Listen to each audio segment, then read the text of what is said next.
Felicia, thank you so much for coming on the show today to talk about your dear, dear husband, Angelo Henderson.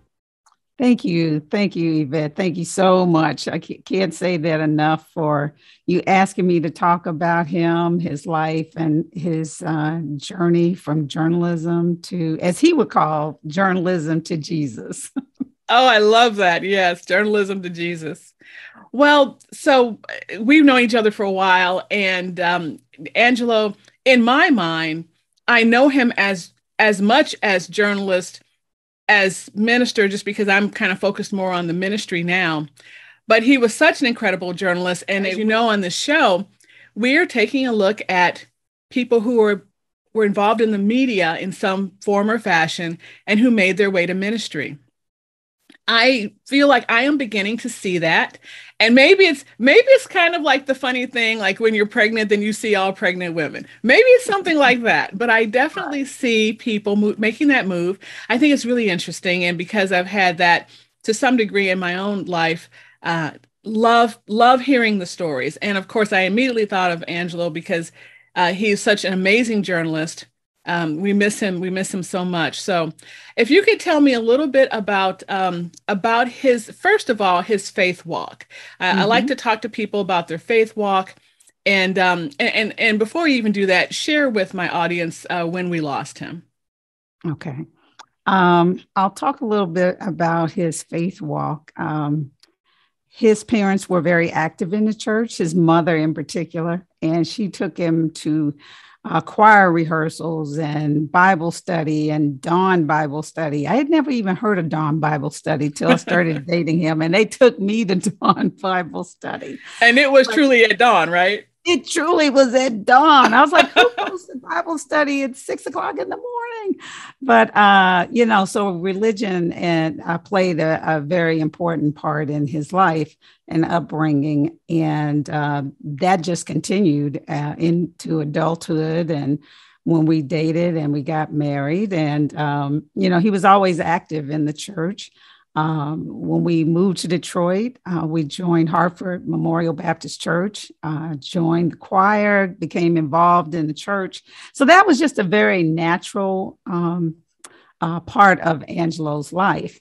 And when you talk about people transitioning from journalism to Jesus, I noticed it too, considering the news organization we worked for previously. There were 4 people who left the business to go into the ministry. And I thought, how odd is that? But then, and Angelo's journey into the ministry was really purely accidental, because I already said he was involved in the church. But I think he was 35 or 36 when he got a call at the end of the year saying they would like him to become a deacon.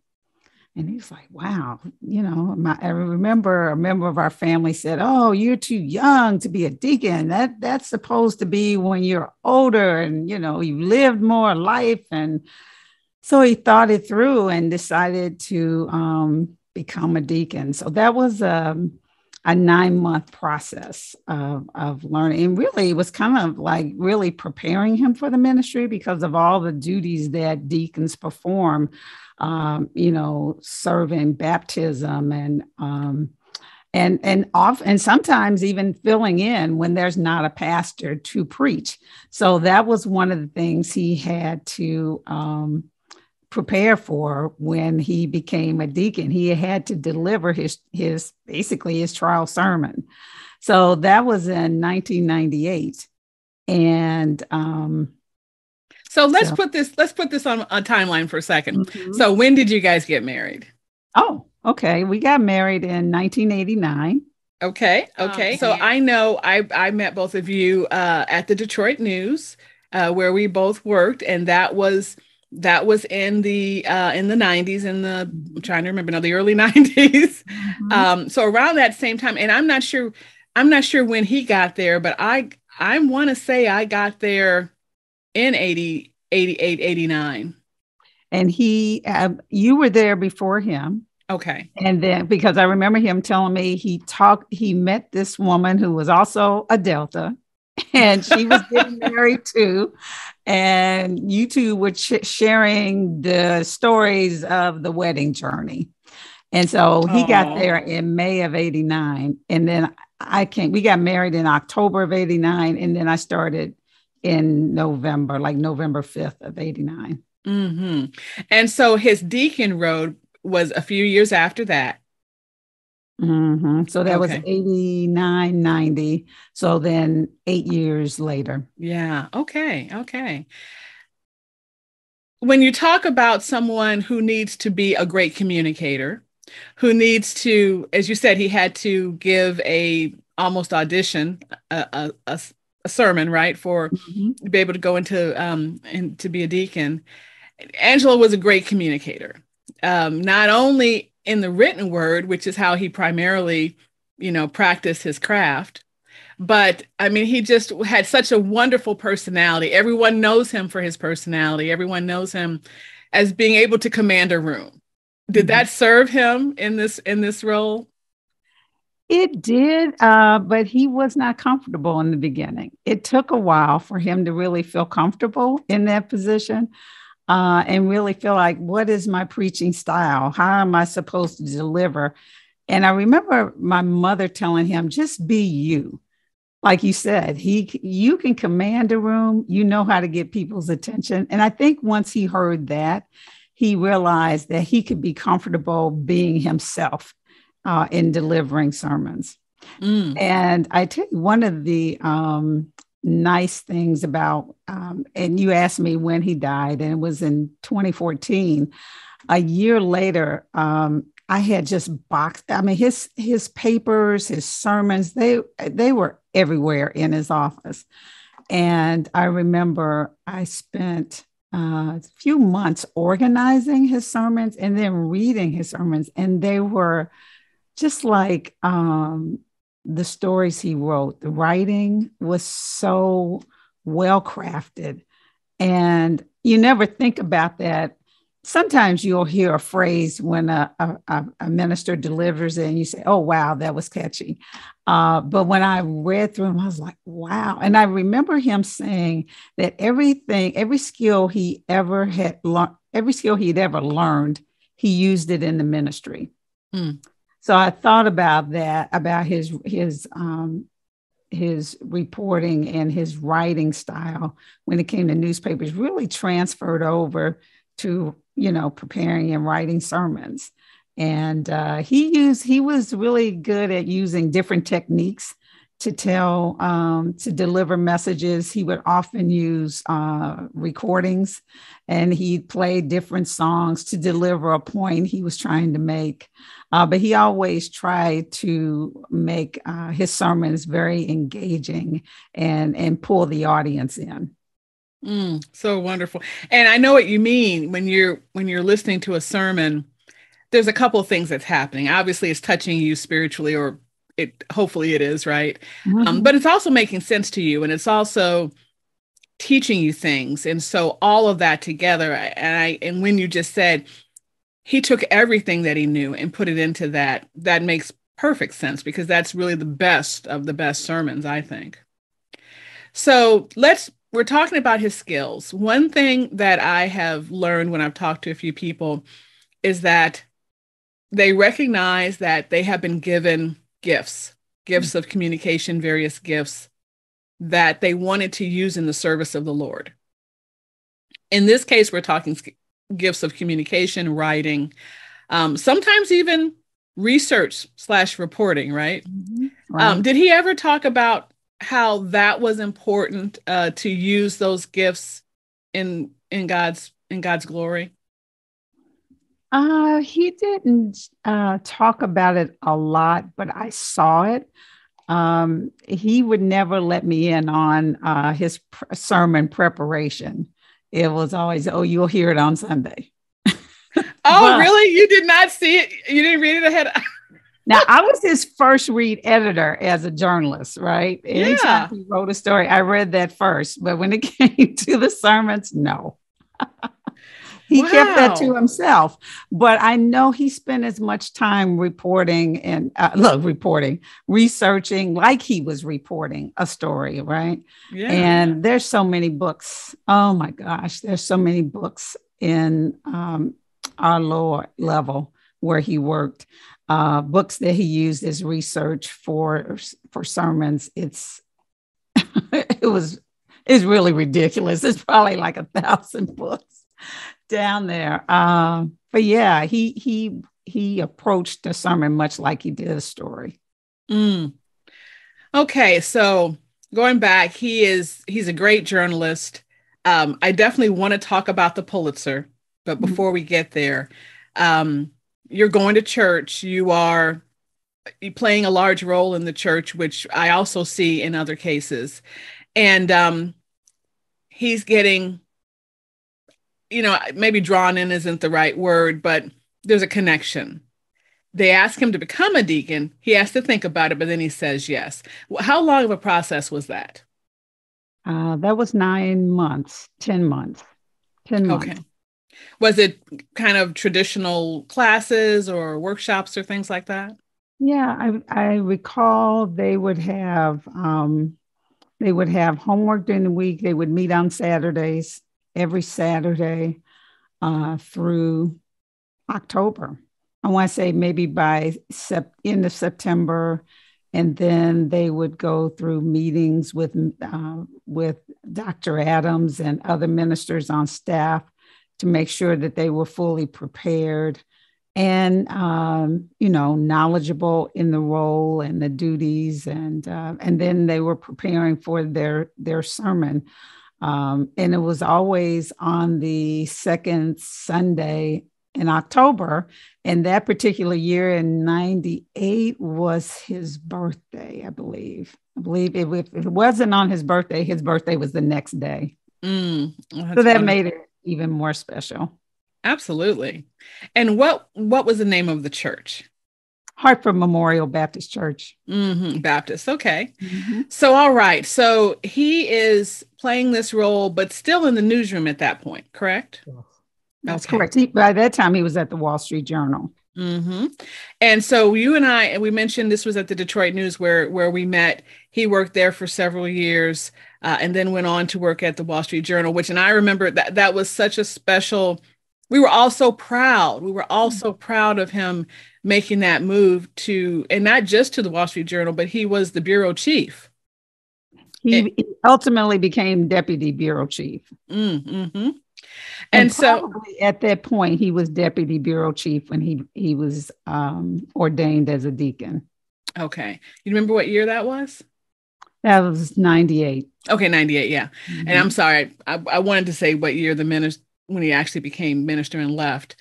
So let's talk about the Pulitzer. Tell us a little bit about what he won that Pulitzer for and what year that was. Okay, so let me think. 98. I want to say, the year he started working on that story would have been in 97. And I think it was published, ironically, in 98. The interesting thing about that Pulitzer story, he had written a story for the Detroit News on the struggle that business owners in the Redford district in Detroit were having with crime.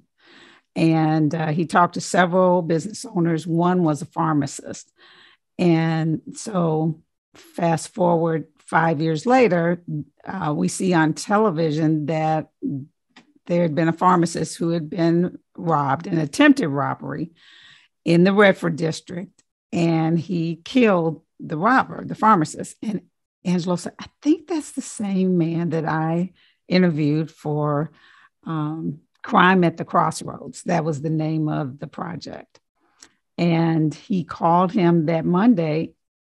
And surprisingly, the pharmacist answered the phone. He really didn't expect him to answer the phone. He's like, you were back at work? You just killed somebody. And he said, well, this is my business. So he told him he wanted him. He knew that was going to be a difficult period for him. He said, but he was really interested in telling his story. And so, to me, it was like, oh my God, I want to interview this guy and see what is it like to kill somebody. He had kind of a quirky sense of stories, but they were always interesting, right? And it was the kind of stories that people would want to read. And I missed a step in there. Most importantly, we saw this on the news on a Saturday night, and the next day we got the Detroit News delivered to our doorstep. And he looked in the paper, and it said, pharmacist Dennis Grill was attempted robbery, and he killed the burglar. So he said, oh my God, that is the same guy. So anyway, he would call him like once a month to check in on him. So after probably 8 months, he wrote the first draft of the story. His editor in New York said, oh, great story. But the story really just focused on the pharmacist and what his experience was like.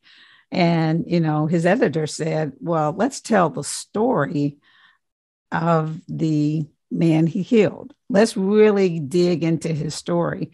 And he was from Chicago, and he lived in a very dangerous section of Chicago. And he sent emails to his mother, and letters, certified letters. I think he sent a FedEx, and she just was not responding. So his editor said, you're going to have to go there. And Angelo's like, okay, this is going to be interesting. So as he would tell, if he were telling this story, he would say if he was doing a story in a dangerous neighborhood, he would always take someone who was familiar with the neighborhood, who was carrying a weapon on him legally, right? Mm-hmm. But he knew he needed to have some backup with him. So that was actually the case when he was reporting that story in the Redford district. He had one of his good friends. So he's like, okay, I'm going to Chicago. Who can I have do this? And, Angelo was a graduate of the Cherub program out of Northwestern University. And that's a high school program for budding journalists. So he maintained a friendship with a woman who was in the program with him. She was a journalist in Milwaukee, but her husband was from Chicago. So he came in, knew this community well, and he was that, his sidekick, if you will. They went to the apartment, interviewed the mom, and his brother just happened to come in. His brother had just been released from prison, and he just started telling the story of his brother. And Angelo's just writing these notes, taking them furiously. And interestingly, the judges said that part of the story read like Ernest Hemingway. Wow. I was like, oh my God, this is just, it can't get any better than that, right? So, and he never used recording devices, so he's just taking notes. And his friend said, well, when I give you this signal, that means you've got to wrap it up quick because something's about to go down. And so the brother leaves, goes in a room, and shortly after that, his friend gives the signal. And so they wrap up the interview, they get out of there. I find out years later that when they were leaving, they, ran to their cars. And as they're quickly driving off, the brother is in the middle of the street firing a gun at them. What? I couldn't believe it. He was telling this at a journalism conference, and I'm sitting in the back like, what? What? Wow. Yeah. So it was crazy. So that story was published, I want to say early 98. And we'll put a link in the show notes for sure. Mm-hmm. Oh, wow. And, he ultimately sent a letter of thanks to his mother, sent her the story. And then a little funny side note, the editors, I guess the reaction, it's funny. It's like, how did people tell you they like stories? Because we didn't have internet then, didn't have email. But anyway, the reaction was great from the public. And the editor said, "Oh, we should have you go back and tell the story of the brother." And he was like, "No, no, thank you. No, that will not be happening." Oh, wow. I haven't heard that story, of course, but I also have not heard this behind the scenes story of how he wrote that story. So thank you so much for sharing that. It's just so interesting. And we are a little bit of news nerds, and people watching this may not necessarily care about that, but I just want to point out that I think so much of that plays a role. At least I'm going to believe that it plays a role in all the kind of decisions that we make, and I think potentially played a role in how he wanted to really spend the rest of his life, and that was in service to God. I mean, I don't know, did he talk about, well, you didn't hear that story until at the journalism conference, but I can't help but wonder, was he praying? Was he happy God was with him? I mean, I don't know if he ever shared that, Yeah. Oh yeah. Knowing him, he was. And it's interesting because that was even a faith walk. That story was nominated as a wild card. So it wasn't even placed in a particular category. It was a wild card entry. And so the judges liked it and they put it in the feature writing category. So the fact that it even won, right? And It was a wild card. And it's so interesting because 19 and then 20 years later, I became a Pulitzer judge myself in the feature writing category. And I got to see who the judges were in that category. And, I got to speak with one of the judges, and he said, "Still resonates as one of the best stories I've ever read." And it's really nice that it's, that people still hold that story up as, the bar when it comes to writing. I know you're so proud. Oh, amazing. I'm so proud because he had, we've been in this business long enough to know that there are editors who just take pleasure in dimming or, thwarting your success. And his very first editor told him he needed to reconsider being a reporter. And then, two editors after that told him, you're the worst journalist in the department. So for me, as the wife, the supporter, I'm praying, Lord, I know I'm not supposed to be praying for this Pulitzer, but I would love it if you could just let him win this prize so he can show the naysayers he has the talent and he's recognized as one of the industry's best, right? So, there was he's like, I'm not praying for a Pulitzer, but he's kind of like, okay, God, if you want to, rain down some blessings, go ahead. Wow. All right. So I did the praying for him, right? Yeah. So the story came out in 98. He would have probably received that Pulitzer a year later. Yes. Okay. So in 99. So that's, some people might say that's the pinnacle. Where can you go from there? Some people might argue. Mm-hmm. And I'm not saying that had anything to do with the decision to leave full-time journalism and become a minister, but talk a little bit about that path. When did that happen? What year? And what was going on around that time? Well, I have to start in 99, right after he won the Pulitzer. And I believe, and I'm not sure how these conversations went. I just knew that was April. By August, September, he's telling me he signed up for a class in the urban ministry program at Ecumenical Theological Seminary in Detroit. And I'm like, what? When do you have time to do that? Right. Mm-hmm. And so there were two friends at Hartford. One was a woman who became a deacon with him at the same time. they all decided, let's go through this program. We can help each other. We can support each other. And it was a 2-year program. And one thing I knew about Angelo, when Angelo was always doing something different. It's like, okay, so what are you doing this time? Okay, so now you're going to theology school. Okay, let's see how this works.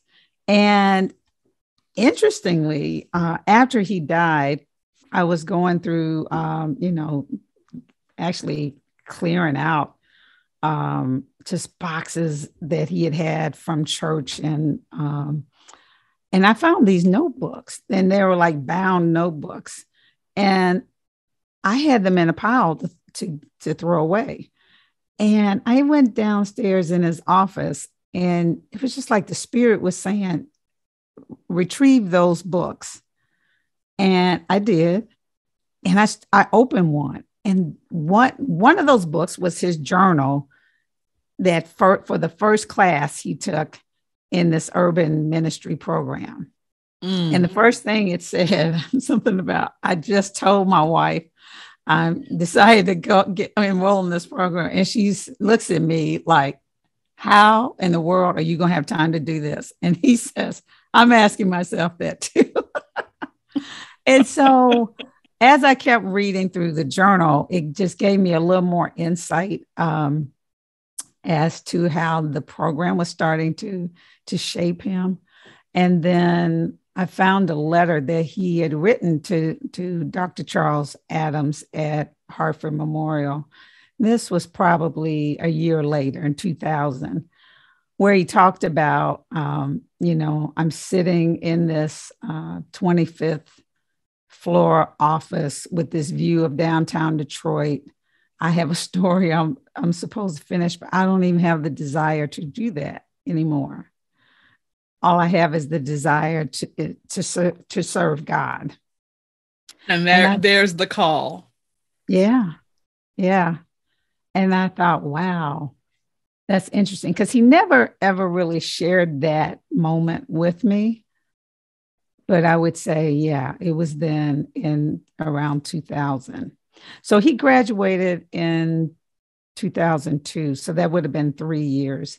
And at that point, he didn't know what capacity in ministry he wanted to serve. He knew he did not want to be a pastor of a church. So he thought. And he just knew he wanted to serve God, right? So we were still at Hartford at that point. And I think at that time, because we had been working as teachers in children's church, and we had fourth graders. And that would be once a month, maybe twice a month. And then I think he was ministering to the teenagers. That would have been 2002.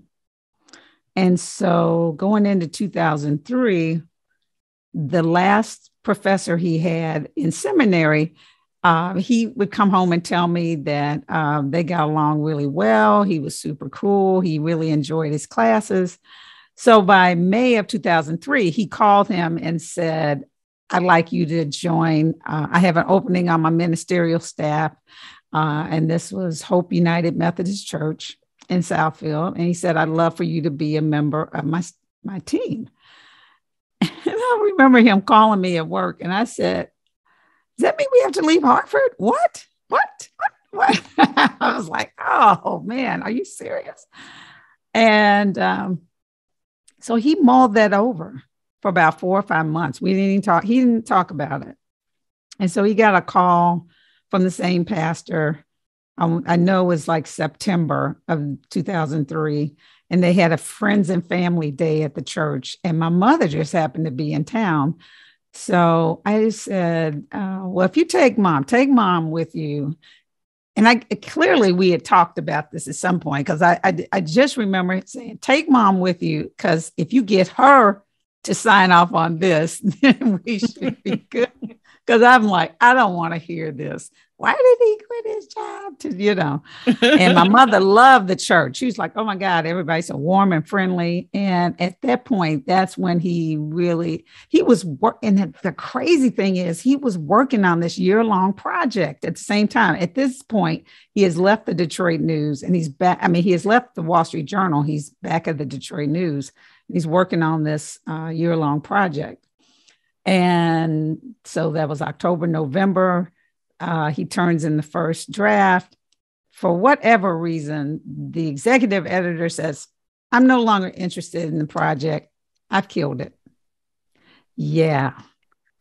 Whoa. And then the crazy thing was, because here at this point, I'm a senior manager, and they tell me, well, don't tell him yet because we haven't done it. I'm like, you want me to go home and not tell him what's happening with the story? So long story short, they finally tell him, and he says, that's fine. I'm quitting and I'm going to the ministry. And so that's what he did. He decided to take that leap. And it was interesting how God had to work on me, because I was very angry. I carried a lot of anger because I sat next to the editor every day. And I thought, okay, so God, you really are working on me too, because, it was just an interesting journey for me. But then around that 1 year mark, I said to Angelo, I said, you know what? This is clearly how God had this happen, because what I learned in that year, other things were happening. And in my experience, when God says no, it's like that door closes. It's so abrupt. It's like, what? It's one of those things that just really makes you pivot and go in the direction he wants you to go. So many other things were happening like that in 2004 that I said, Angelo, I think that was by design.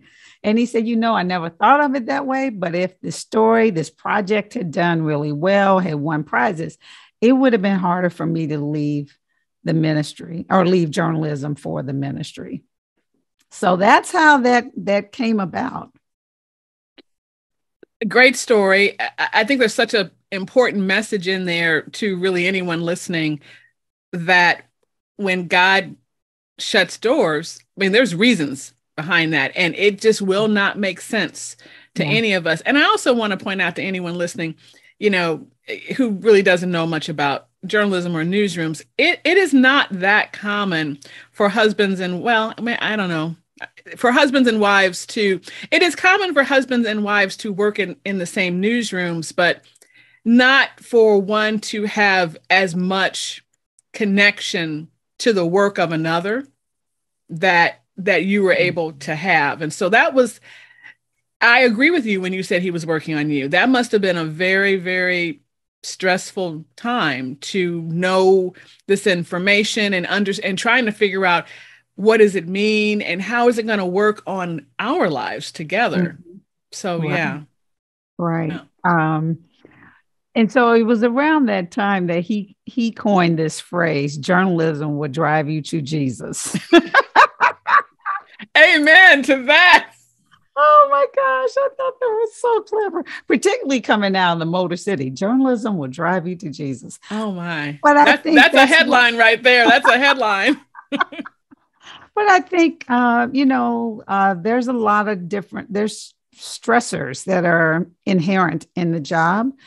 And sometimes you don't have the right people in those positions of authority who make decisions, and decisions that are made sometimes are so arbitrary that it causes frustration for people and forces them to make choices about whether they want to stay in the business or not.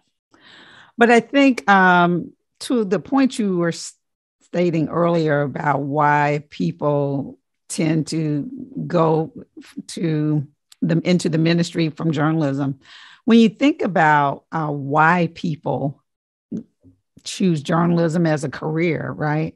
There's usually, we feel like we want to save the world. There's some part of us that wants to really make our readers feel like or people in the community feel like their stories are told, and making sure their stories are being told, right? Because they've been so long ignored, particularly in communities of color. But I just think in general, journalists want to save the world, and we have, personal missions and reasons why we got in this business. And I think that's probably that thread that moves people into ministry in terms of helping people and wanting to be of service in the same way that journalists are in service to community. That makes complete sense to me. I think sometimes it doesn't make sense to other people because there's this love-hate relationship with the media. And so many people, especially today, believe the media is as far away from Jesus as you can get, right?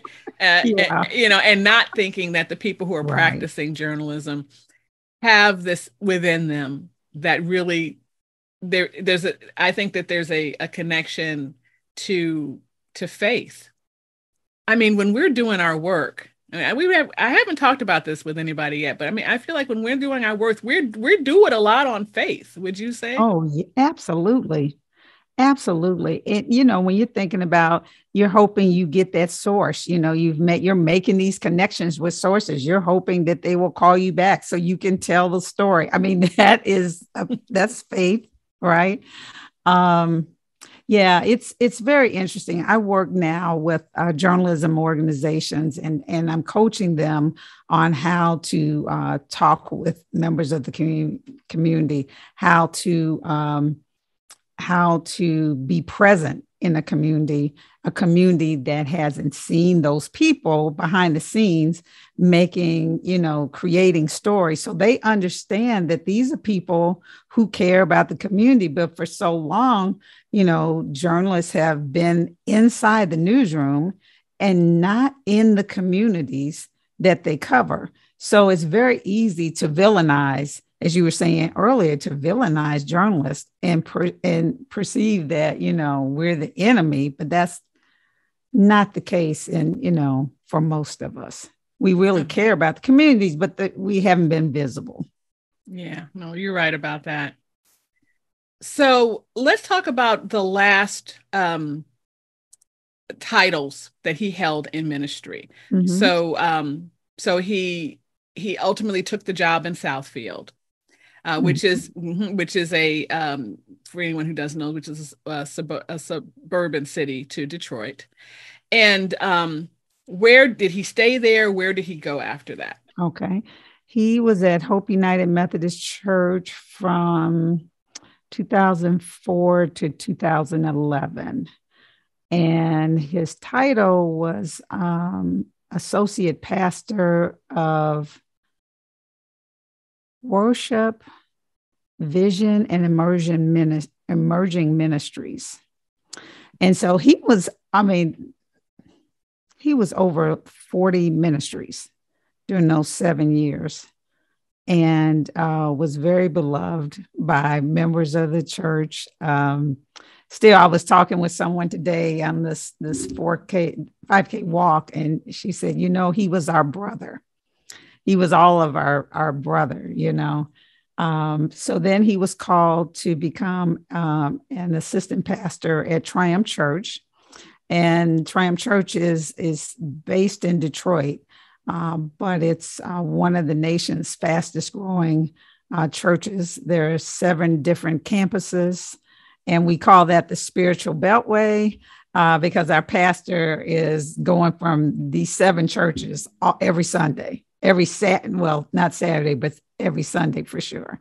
Mm-hmm. So he joined Triumph Church in 2011 and was there till his death in 2014. And he was director of outreach. Mm. So he was really responsible for looking at ways that the church could connect with community resources. And one of the things he was so proud of, the home church is in Southwest Detroit.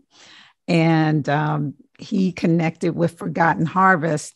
So every 4th Saturday of the month, they had the food giveaway. And because he had such a magnetic personality, there were people, he was able to get people from the church, people from Hope Church, any and all friends to volunteer every Saturday. So, and he loved that.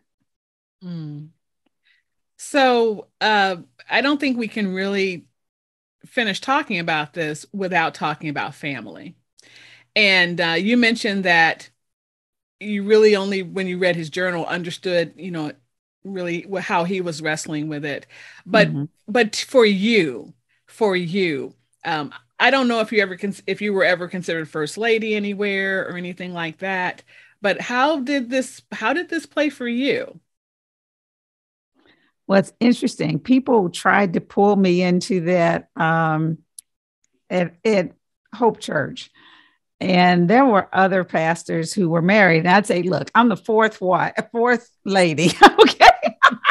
There is a first lady. I am not trying to take that role. But they would try to pull me into events or different ways in terms that would be serving you know, Mm-hmm. and he would have to remind them that no, her job is at the Detroit News and a mother to Grant and taking care of him while I'm here with you all to 8, 9, and 10 o'clock at night every night. So I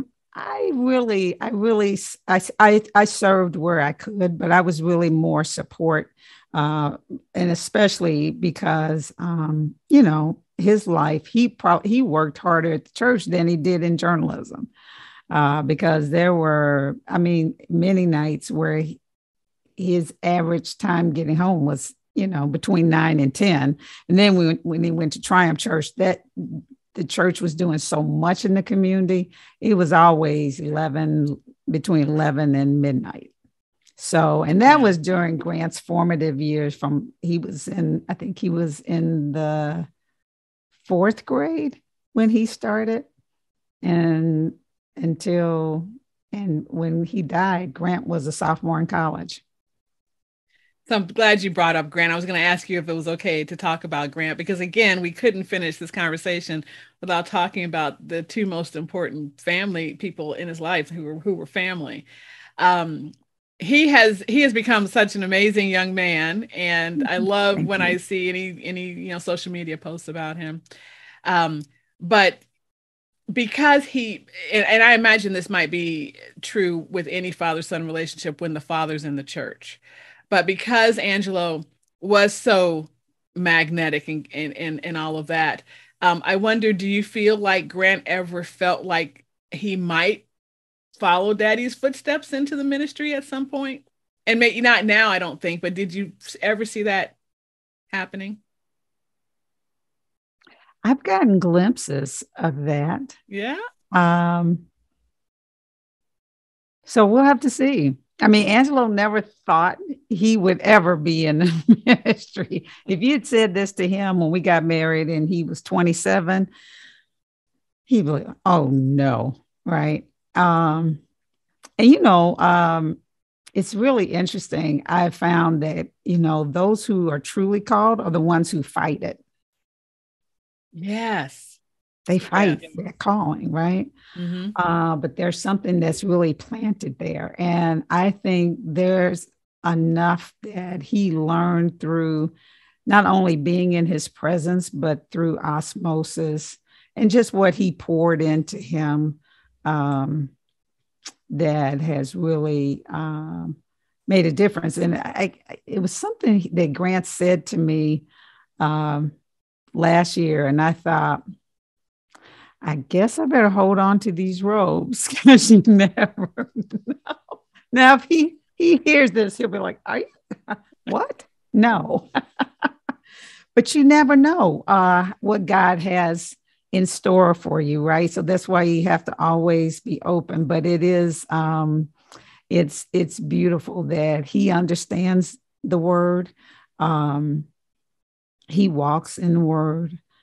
So he has his own personal journey. So it's very nice to sit back and watch that. Mm. And so, So we lost him in 2014. For you and for Grant, how has this, and it probably took you some time to even kind of reflect on it, but how did this journey take you to a place, and I guess where I'm asking, you to a place of, I don't know, peace? Oh, that it was really right away, oddly enough. I mean, I was devastated Of course. because, my best friend, 28 years, it just felt like my arm was cut off. But at the same time, I know God makes no mistakes. I also know that, our time is already predetermined. And so when you go through those different stages of grief, anger was never there for me. Mm. That's beautiful. So I just said, God's in control. So now I just said, well, and God, you've got to guide me through it. Now, interestingly, I felt his presence right away, Angelo's presence right away. Not, like 2 days later, just different things were happening. And I was like, wow, I have never experienced that with anyone close to me who's died. But that's when I began to understand when they say, "Oh, they're with us in spirit." Yeah, that really rang true. It rings true. Mm. Well, thank you so much for sharing this today. It's a story that I just don't think has been told before, and I think it's an important one. And I really hope that this series answers some questions, if not from journalists who are thinking about it, but just recognizing that, God can touch someone and take them in a completely different direction. And I know we've seen it in lots of different places, but I'm seeing it among, in this industry. And I just personally think it's fascinating. And I think this is going to be a very special installment in Journalists Advancing Ministry. So thank you so much. Thank you. And thank you for having me. And thank you for allowing me to share our story, Angelo's story and his journey.